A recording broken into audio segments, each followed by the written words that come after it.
As Ranking Member Schatz noted, what you have done is outright illegal, a complete violation of bipartisan appropriation laws, the Impoundment Control Act. I'd like to respond to your 7-minute speech, which is primarily, I disagree like 99% of it. It's just not true. We've done nothing that's illegal. We've been in over 600 briefings to Congress. We've asked questions. We've answered questions repeatedly. We get hundreds of questions a day. We respond them as quickly as possible. And your characterization of the moves that we made Mr. Secretary, I would just tell you. Welcome back to MAGA News Central. Today we're covering a heated Senate hearing that erupted into a sharp clash between Senator Patty Murray and Secretary of State Marco Rubio. Murray accused Rubio and the Trump administration of breaking the law, dismantling USAID, and weakening America's global influence. Rubio pushed back hard, rejecting the accusations and defending the changes as necessary reforms to put American interests first. What followed exposed a deep divide in Washington over foreign aid, spending, and executive power. Let's get into it. I look forward to working with both of you. Secretary Rubio, I am deeply concerned that you have overseen a systemic campaign to dismantle USAID, impound billions of dollars that this committee actually provided, and unilaterally remake the Department of State without the slightest bit of concern that you lack the authority to do that without Congress. It has created chaos, it's caused preventable deaths across the globe, and it has undermined American leadership. As Ranking Member Schatz noted, what you've done is outright illegal, a complete violation of bipartisan appropriation laws, the Impoundment Control Act, and the Anti-Deficiency Act. Within hours of taking office, President Trump halted all foreign aid in flagrant defiance of the law. Now, under your watch, Secretary Rubio, that freeze was implemented with chaos and cruelty. And then you illegally shuttered USAID, placing everyone on leave, halting life-saving work, literally locking people out of the building and out of their devices, even in dangerous corners of our world. You paid people not to work, abandoned our partners across the globe, and chaotically recalled global staff, putting more than 1,600 Americans who served our country abroad in limbo. And when you shut down the USAID payment system, you even refused to pay for services provided before the illegal freeze. You fought all the way to the Supreme Court, against paying for services U.S. businesses already rendered with funding that Congress already provided. And I know you know, Mr. Secretary, but you lost. And I assume you need the reminder because to this day, you have not made all the payments that are required by our nation's highest court. And as a result, American companies continue to lay off American workers. And by the way, you do continue to lose in court, including just yesterday over your move to illegally replace the U.S. Institute of Peace Leadership, and in recent cases over international broadcasting. Now, eventually, Mr. Secretary, you sent Congress notice of your intent to collapse the USAID into state. Only you didn't consult with this committee. That's required by law. It came without justification, also required by law, and it came long after USAID was reduced to rubble. So sadly, disregard for our laws and values, to me, has sort of become a pattern of your tenor, revoking visas when someone writes an op-ed you don't like, or reaching a secret deal to use taxpayer dollars to jail U.S. residents in a notorious foreign prison, no due process, or pointlessly leaving food assistance to rot in storage. Actually, in Dubai, we now have 500 tons of high-energy biscuits that expire in July. They're bought, they're shipped, they're stored, all at taxpayer expense. But you've condemned them to waste, and that is one example of many. Now, another pattern that I'm deeply worried about is transparency. We have pressed you for information. Our staffs have sent you countless emails and briefing requests so we can do our job here. There are hundreds of unanswered requests and no effort to address them. And Mr. Secretary, that's got to change. Even your plan to reorganize the State Department came with no information on the 270 offices you are moving to eliminate, the proposed layoffs, or how USAID would be merged into state. I won't ask you whether impounding billions of dollars is legal. It is not. I won't ask you whether it's efficient to pay people not to work or fire them without determining staffing needs. But and I won't ask you if cutting 91% of our counter-narcotic and law enforcement programs make us safer, abruptly abandoning agreements with allies makes us stronger, or ceding our global leadership to China makes us more prosperous. Of course not. We know that. We have worked together for years in a bipartisan way to advance U.S. interests and fund those programs. So with respect to my colleagues, how long are we going to sit here and watch this silently?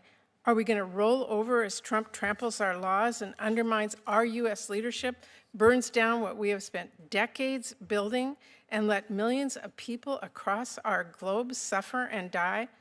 Or are we going to stand up, push back, assert our constitutional power of the purse?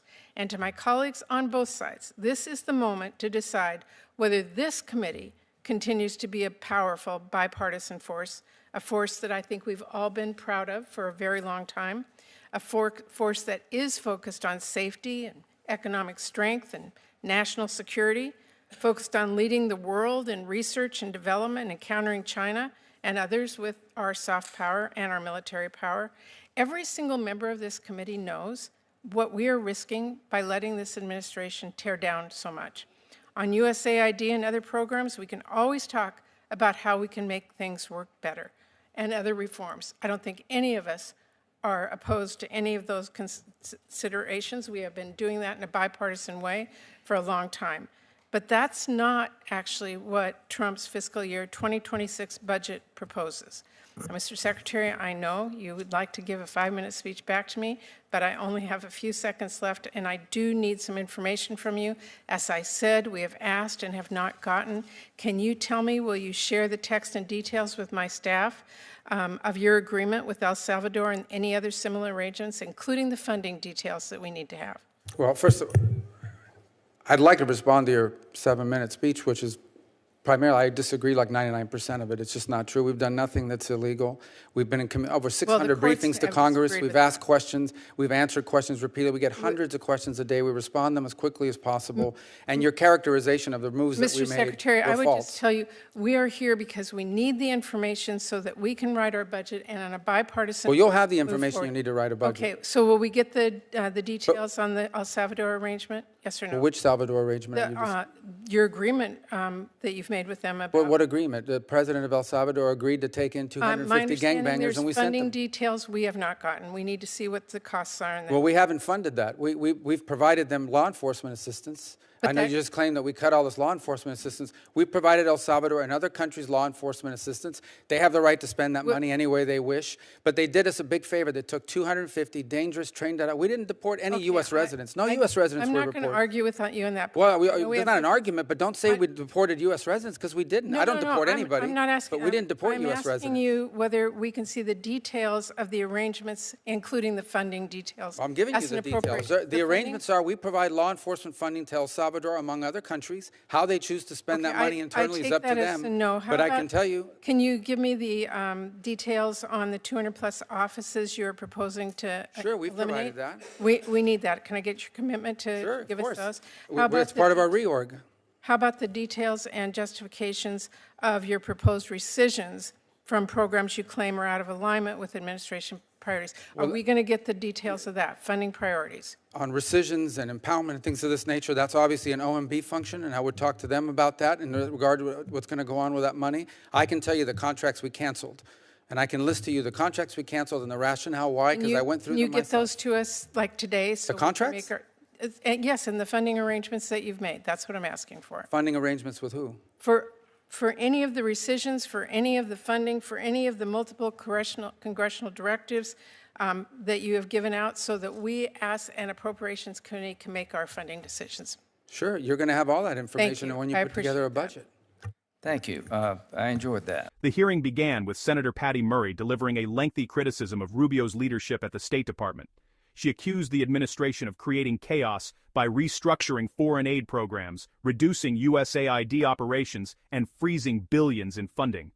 According to Murray, these actions weakened America's influence around the world and violated congressional authority. She repeatedly argued that Congress had already approved these funds and claimed the administration lacked the power to make such sweeping changes without lawmakers' consent. For several minutes, Murray painted a picture of dysfunction and mismanagement. But many conservatives watching the exchange saw something very different. They saw another example of Washington insiders defending a massive bureaucracy that has operated with little accountability for decades. And that's exactly where Rubio decided to push back. When Rubio finally got the opportunity to respond, he wasted no time. The secretary flatly rejected Murray's accusations. According to Rubio, the administration had done nothing illegal and had spent months briefing Congress on its decisions. He pointed out that lawmakers had received hundreds of briefings and countless responses to requests for information. Rubio made it clear that disagreements over policy do not automatically make something unlawful. In one of the most memorable moments of the hearing, he stated that he disagreed with nearly everything Murray had said. The exchange instantly shifted the tone of the room. Instead of defending himself against accusations, Rubio turned the spotlight back on his critics. His message was straightforward. The administration is carrying out the agenda voters elected President Trump to implement. And despite the criticism coming from Democrats, Rubio showed little interest in apologizing for it. Before we continue, make sure to hit that subscribe button and turn on notifications. MAGA News Central brings you the biggest political confrontations, congressional hearings, and breaking developments every single day. Now let's get back to the action. The most heated part of the hearing centered on questions about cooperation with El Salvador. Murray repeatedly demanded detailed information regarding agreements and funding arrangements involving deported gang members and law enforcement assistance. Rubio responded by explaining that the United States provides law enforcement support to numerous countries and that those governments have discretion in how those funds are used. As Murray continued pressing for documents and details, Rubio remained firm. He emphasized that no American citizens had been deported and challenged what he viewed as misleading claims being made during the hearing. The exchange became less about paperwork and more about competing visions of governance. Democrats appeared focused on expanding congressional oversight. Rubio focused on defending executive authority and operational flexibility. And as the discussion intensified, it became increasingly clear that neither side was willing to budge. What made this hearing significant wasn't just the back and forth between Murray and Rubio. It was what the argument represented. For years, establishment politicians from both parties supported a foreign policy model built around large aid programs, international institutions, and expansive global commitments. The Trump administration has taken a different approach. Its supporters argue that taxpayer dollars should primarily serve American interests first. They believe foreign assistance programs should face greater scrutiny and stronger accountability. Rubio's defense reflected that philosophy throughout the hearing. Rather than focusing on preserving existing bureaucracies, he argued that government programs should be evaluated based on effectiveness and alignment with national priorities. To critics, those changes are dangerous. To supporters, they're long overdue. And that debate is becoming one of the defining political battles in Washington. By the end of the hearing, one thing was clear. Patty Murray came prepared to put Marco Rubio on the defensive. Instead, Rubio pushed back forcefully and challenged nearly every major accusation directed at him. Supporters of the administration viewed the performance as a strong defense of President Trump's America First agenda. Critics saw it differently, but regardless of political affiliation, the hearing highlighted the growing fight over government spending, foreign aid, and executive authority. Now we want to hear from you. Did Marco Rubio successfully defend the administration's actions, or do you agree with Patty Murray's concerns? Leave your thoughts in the comments below. And if you enjoyed this breakdown, don't forget to like, subscribe, and turn on notifications for MAGA News Central. Thanks for watching, and we'll see you in the next one.